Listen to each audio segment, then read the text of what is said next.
Olá, estudantes! Sejam bem-vindos a mais um aprofundamento do novo ensino médio.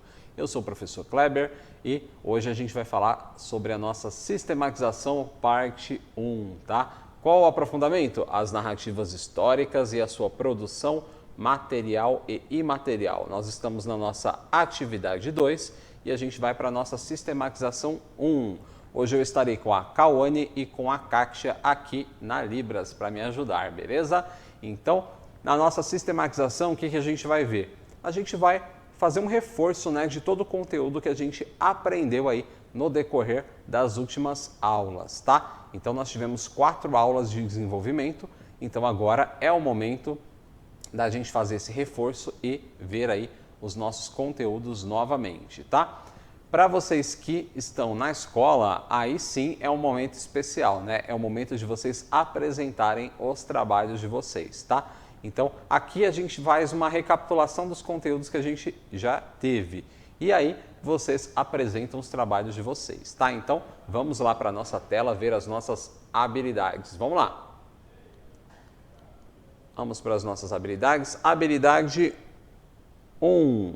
Levantar e testar hipóteses sobre temas e processos de natureza histórica, social, econômica, filosófica, política ou cultural em âmbito local, regional, nacional ou global, contextualizando os conhecimentos em sua realidade local e utilizando procedimentos e linguagens adequados à investigação científica. E a nossa segunda habilidade, a habilidade geral de formação básica, que é analisar objetos e vestígios da cultura material e imaterial, de modo a identificar conhecimentos, valores, crenças e práticas que caracterizam a identidade e a diversidade cultural de diferentes sociedades inseridas no tempo e no espaço. Quais são os nossos objetos de conhecimento? A herança cultural e a valorização da memória e do patrimônio histórico, cultural, material, imaterial, diversidade cultural e suas dimensões. Qual que é a estratégia? A sala de aula invertida principalmente, tá? Vamos lá para os nossos objetivos da aula de hoje. Na aula de hoje, nós vamos sistematizar os conteúdos aprendidos nas aulas anteriores. Para isso, vamos recapitular a nossa trajetória pela atividade 2. Então, se você teve alguma dificuldade, não conseguiu ver algum conteúdo, esse é o momento, tá? Vamos lá, hora de recapitulação. Espero que tenham desenvolvido uma boa pesquisa, hein? Espero que vocês tenham feito aí trabalhos excelentes e agora a gente vai fazer aí a nossa revisão, tá? Bons estudos para todos. Vamos lá.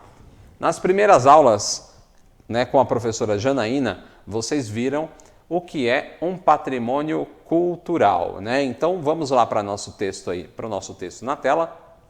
Patrimônio cultural é o conjunto de todos os bens, manifestações populares, cultos, tradições, tanto materiais, que são as tangíveis, quanto as imateriais, que são as intangíveis, que, reconhecidos de acordo com a sua ancestralidade, importância histórica e cultural de uma região, país, localidade ou comunidade, adquirem um valor único e de durabilidade representativa, simbólica e material, tá? Então, ao longo aí das aulas anteriores, a gente viu o que é um patrimônio material e um patrimônio imaterial.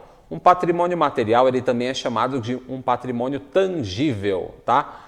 E o patrimônio imaterial é um patrimônio intangível, tá? Basicamente, no patrimônio material, nós temos os objetos físicos, que a gente consegue ver, pegar, que a gente consegue, por exemplo, ir no museu, ver lá um patrimônio histórico, ver uma exposição, onde a gente vê vários objetos. A gente vê construções antigas que também fazem parte aí dos patrimônios materiais, E quando a gente fala de patrimônio imaterial, a gente não está falando aí dessas coisas físicas, E sim de práticas e saberes que são passados ao longo das gerações, tá? Então pode ser uma música, pode ser um texto, né?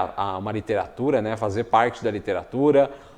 Nós temos danças, nós temos tradições, né? Religiosas, tudo isso faz parte aí do patrimônio imaterial e até mesmo alimentos, tá? Então, determinados alimentos, a produção de determinados alimentos entra como patrimônio histórico, tá? Não o alimento em si, mas a produção, tá? Então, esse conjunto de saberes fazem parte aí do patrimônio imaterial, tá?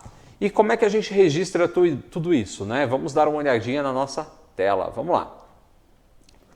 Agora que retomamos essa questão, vamos responder algumas perguntinhas. Vamos lá, antes do nosso registro. Nós temos aqui as pirâmides do Egito, tá? As maravilhosas pirâmides do Egito. E aí, eu lembro que eu passei essa pergunta aqui para vocês, vamos revê-la, tá? As pirâmides do Egito, elas são um patrimônio material ou um patrimônio imaterial aí da humanidade? É material ou imaterial? Isso é muito fácil, né, gente? Fazem parte aí do nosso patrimônio material, tá? Porque é físico, né? Você olha aí essas construções, né, que são milenares, né? Então, a gente tem aí o nosso patrimônio material, tá? Aí aqui nós temos, né, nessa imagem, né, uma dança, né, a capoeira. E aí, a capoeira, ela é um patrimônio material ou um patrimônio imaterial? Essa também é muito fácil, né, gente?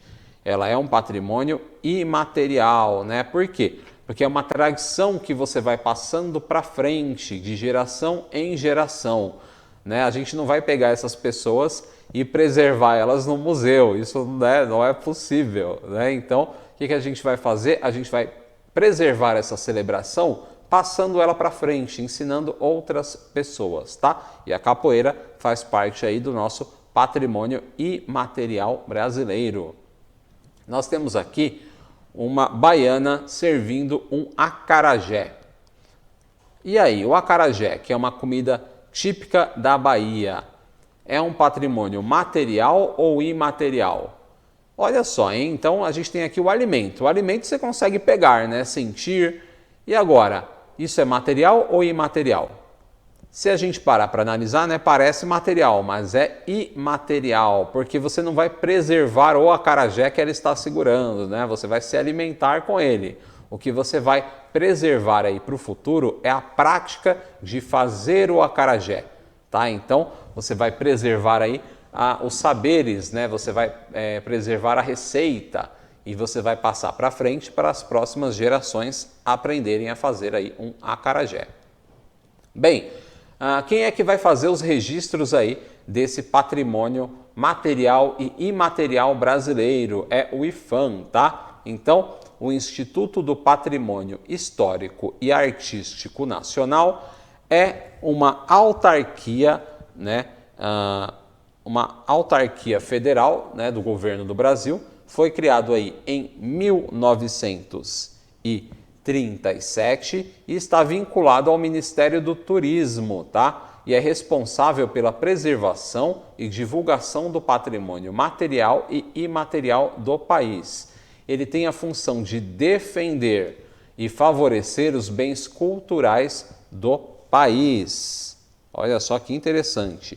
E tem a função também de defender e favorecer, né, os bens culturais do país, eu acabei de falar isso, e proporcionar aí a sua existência e usufruto para as gerações presentes e também futuras, e buscando aí a preservação dos tesouros da cultura nacional. Então, quando a gente fala de patrimônio nacional, a gente está falando do IPHAN, tá? Que vai fazer aí o registro e a preservação desses patrimônios, tá? Quando a gente fala de patrimônios mundiais, aí a gente tem um outro registro que é o da Unesco, beleza? Então, patrimônio brasileiro é o do IPHAN, tá? Que a gente tem o registro desses patrimônios. E vamos avançar mais um pouquinho lá na nossa tela. Vamos lá. Depois, você quer registrar um patrimônio histórico, beleza? Então, esse registro ele vai ser chamado de tombamento, tá? Então, o que é um tombamento?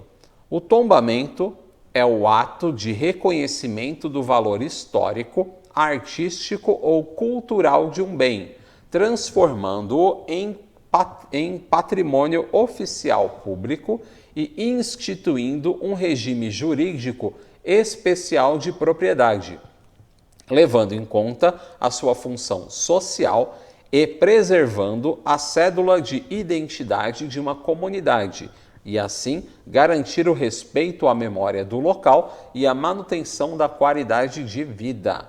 A etimologia da palavra tombamento advém da Torre do Tombo, arquivo público português, onde são guardados e conservados documentos importantes. Um bem histórico é tombado quando passa a figurar na relação de bens culturais que tiveram sua importância histórica, artística ou cultural, reconhecida por um poder público federal, estadual ou municipal, através de seus respectivos órgãos de patrimônio. Então, basicamente, quando a gente fala de tombamento, pessoal, a gente está falando de um registro de um patrimônio histórico. Então, determinado patrimônio vai ser tombado. O que vai acontecer? Ele vai ser registrado. A partir do momento que ele é tombado, aí sim ele vai fazer parte do registro, né, dos patrimônios históricos, e ele vai ter que passar aí, entre aspas, ele não pode ser modificado, tá? Então, de maneira bem simplificada, o que vai acontecer? Imagina que você tem uma casa muito antiga. Quando ela é tombada como patrimônio histórico de uma determinada região, esta casa tem que ser preservada, porque a memória dela, né, a história dela, ela tem um valor histórico muito grande, tá? Então a gente deve preservar esse patrimônio. O que vai acontecer então? Você não vai poder derrubá-la, você não vai poder fazer uma outra construção por cima dela, ou fazer uma reforma que altere, né, todo esse patrimônio. Então existem leis específicas para bens aí que são tombados como patrimônio histórico, tá? Por que isso acontece?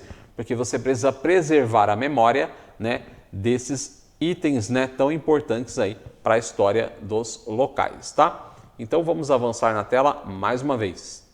Bem, hora da gente retomar aí a atividade número 2. O que foi a atividade 2? Vamos lá. Os alunos deverão se reunir em grupos e fazer uma pesquisa sobre alguns dos itens do patrimônio material e imaterial brasileiros registrados no IPHAN. Para isso, eles deverão ler os textos e assistir os vídeos presentes no Livro de Registro dos Saberes, Livro de Registro das Celebrações, Livro de Registro das Formas de Expressão e Livro de Registro dos Lugares, né? Todos os itens estão detalhados no site do IPHAN. E o que acontece? Então lá nós temos vários registros de celebrações, de locais, enfim, todo esse patrimônio material e imaterial brasileiro está sendo registrado, tá? Então eu pedi para vocês, né, na atividade 2, para vocês fazerem uma pesquisa e verem aí, escolherem, né, alguns desses itens, né, do patrimônio material ou imaterial e falar um pouquinho sobre eles, tá? Registrar lá no diário de bordo, né, as informações que vocês encontraram nesses vídeos e textos, tá? Então vamos ver na nossa tela o que a gente olhou aí, o que a gente reviu até o momento. Nós vimos o livro de registro dos saberes, o livro de registro das celebrações, o livro de registro das formas de expressão e o livro de registro dos lugares, tá? Então, nós vimos todos esses itens aqui, né? No livro de registro dos saberes, a professora Janaína conseguiu passar todos os vídeos para vocês, tá? E a partir aí do livro de registro das celebrações, eu passei um vídeo de cada celebração, forma de expressão ou lugar que estava registrado lá no IPHAN, tá? Eu escolhi um de cada e coloquei aqui nas aulas que eu criei, tá?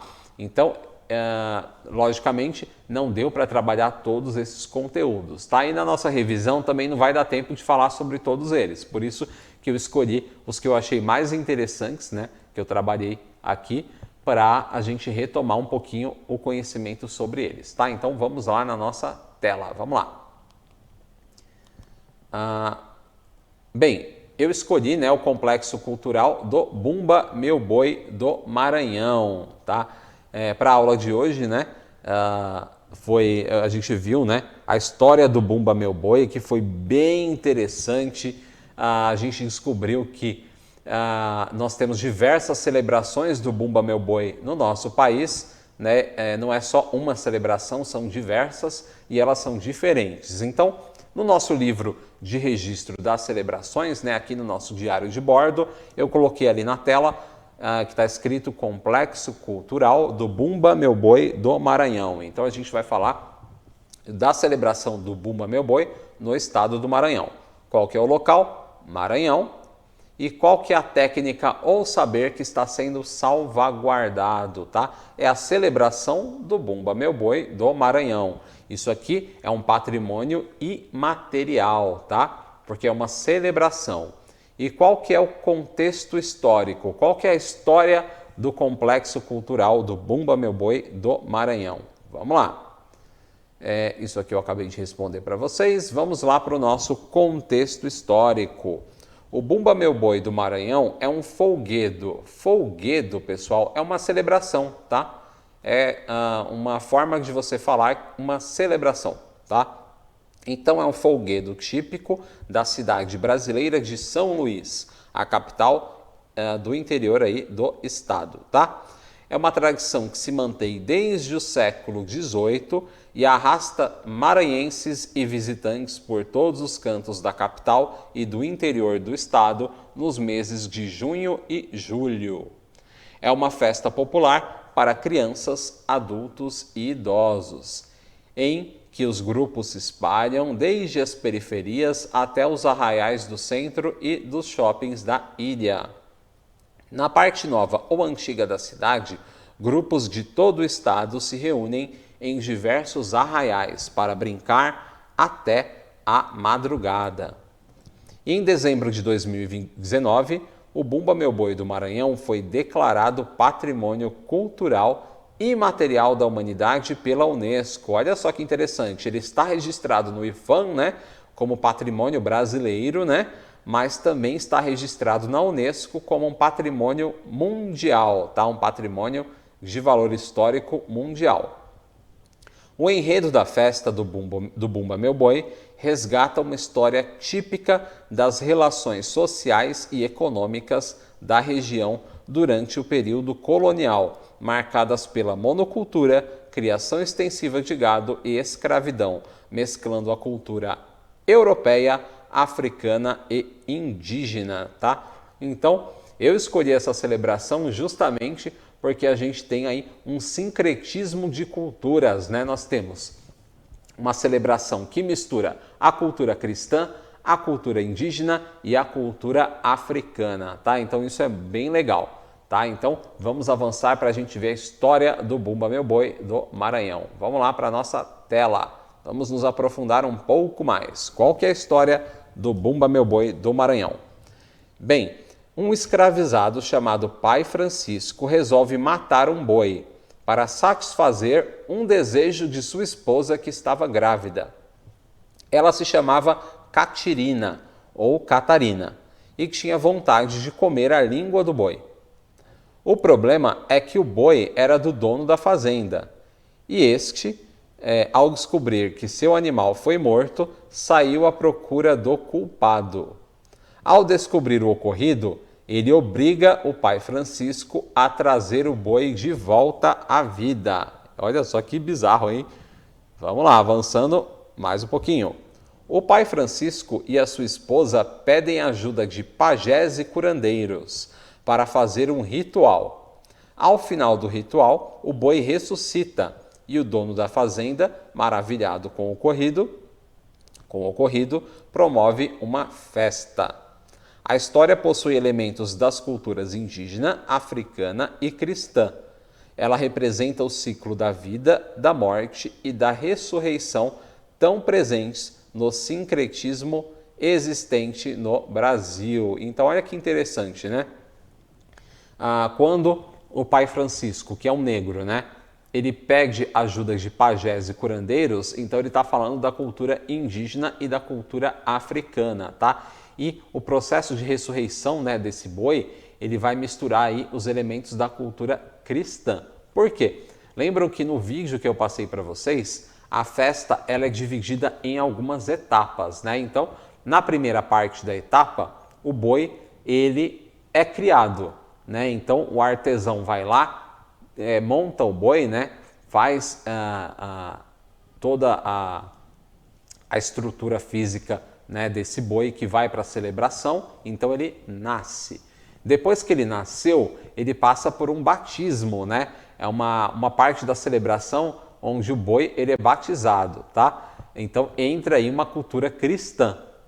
E depois disso, aí ocorre a celebração, né, a festividade que dura várias horas, né, e durante a festividade, né, depois, né, da festividade no caso, o boi ele é morto, ele é destruído, tá? Então a festa do Bumba Meu Boi do Maranhão, ela termina com o boi sendo destruído. Por quê? Porque representa, né, o ciclo da morte dele. E quando ele é destruído e acaba a festa, no ano que vem ele vai ressuscitar. Então a gente tem essa tradição que é cíclica, né? De nascimento, né? Vida e morte. Então, depois que ele morre e acaba a celebração, significa que no próximo ano ele vai ressuscitar. Então é uma celebração que vai continuar aí no decorrer dos anos, tá? Vamos avançar um pouquinho na nossa tela mais uma vez. Vamos lá. A festa é dividida em diversas etapas, né, que eu falei para vocês. O boi, ele nasce, né, ele é criado de maneira artesanal e depois ele é batizado. Aí após isso começam os festejos. Ao final da celebração, o boi é morto, destruído e o ciclo começará no próximo ano. Outro tópico a ressaltar é que existem quase 100 grupos de Bumba Meu Boi no Maranhão, só no Maranhão. E cada um tem características diferentes de celebração. Essas características, elas vão ser chamadas de sotaques, tá? Então, olha só que interessante, uma festa que a gente tem em várias regiões do Brasil, só na região do Maranhão já são 100 tipos de sotaques, 100 tipos diferentes de celebração. Então, isso é bem interessante, né? Mostra como ela é diversa, tá? Vamos avançar mais uma vez. Quais são os sotaques aí mais conhecidos? Vamos ver aqui. Os sotaques da festa mais conhecidos são o sotaque da Baixada, da Matraca, da Zabumba, da Costa de Mão e da Orquestra, tá? Então, a matraca e zabumba, instrumentos musicais, né? A Costa de Mão, eles usam pandeiros, tá? Então eles ficam batendo no pandeiro e usando aí a celebração do Bumba Meu Boi, tá? E o da orquestra, eles usam outros instrumentos musicais, tá? Então, cada sotaque segue uma determinada maneira, tá? Isso é bem interessante. Vamos lá. A festa é celebrada em diversas regiões do Brasil e tem nomes diferentes também. Apesar de ser uma celebração popular, ela já foi proibida e reprimida no século XIX por ser uma festa tipicamente negra.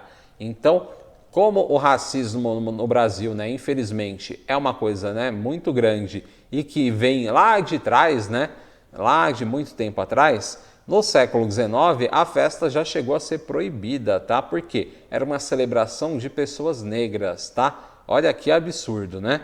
Mas hoje ela é celebrada por diversos grupos, tá? Os festejos são realizados em conjunto com as festas juninas. E por serem uma festa realizada por múltiplas culturas, podemos ter celebrações que vão de homenagens aos santos católicos até os festejos da colheita realizados pelos indígenas, além da adoração de divindades africanas. Então, a gente tem aí um sincretismo cultural, né? A gente tem uma mistura da cultura cristã, indígena e africana, e também a gente tem o sincretismo religioso, né? Que a gente tem uma mistura dessas religiosidades também nessa festa que é típica do Maranhão. Lembrando aí que essa festa também ela acontece em outros estados e tem nomes diferentes, tá? Tem uma outra celebração que eu passei para vocês, uma celebração não, uma forma de expressão, tá? Que é do livro de registro das formas de expressão, que é a do cavalo marinho, que eu falei na aula anterior, tá? Que essa celebração, né, essa forma de expressão, ela também tem elementos da cultura do Bumba Meu Boi. Então olha só que interessante, porque a gente tem a festividade específica do Bumba Meu Boi e nós também temos outras celebrações, outras festividades de outros estados que também misturam um pouquinho da cultura do Bumba Meu Boi, tá? Então não é uma coisa específica só de uma celebração, ela acaba aparecendo em outras celebrações. Por exemplo, até os personagens da história do Bumba Meu Boi do Maranhão aparecem na celebração lá do cavalo marinho, tá? Então a gente vê que uma celebração ela tá meio que misturada junto com a outra, tá? Então vamos olhar agora a nossa reflexão do dia, né, da nossa telinha, para a gente ver o que a gente aprendeu e também a gente responder uma perguntinha. Vamos lá para a nossa tela. Na aula de hoje, começamos a nossa sistematização 1, na qual revimos o conteúdo sobre o patrimônio material e imaterial. Após isso, revimos um exemplo de resposta utilizando o vídeo do IFAM, que é o Complexo Cultural do Bumba Meu Boi do Maranhão. Além da leitura de textos sobre o mesmo tema, né? Vocês viram vídeos e também leram aí os textos. Agora, uma perguntinha bem importante, né? Na nossa telinha. Qual que é a importância do Bumba Meu Boi para a cultura brasileira? Qual que é a importância, né, da gente fazer essa reflexão, da gente entender esse processo cultural aí, essa celebração do Bumba Meu Boi? É muito simples, né, pessoal?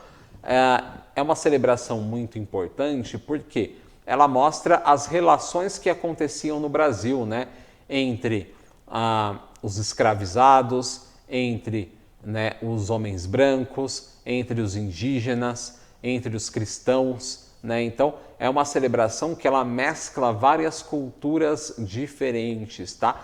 E são culturas que estão presentes no Brasil, né? Desde muito tempo atrás, né? Até nos dias de hoje, né?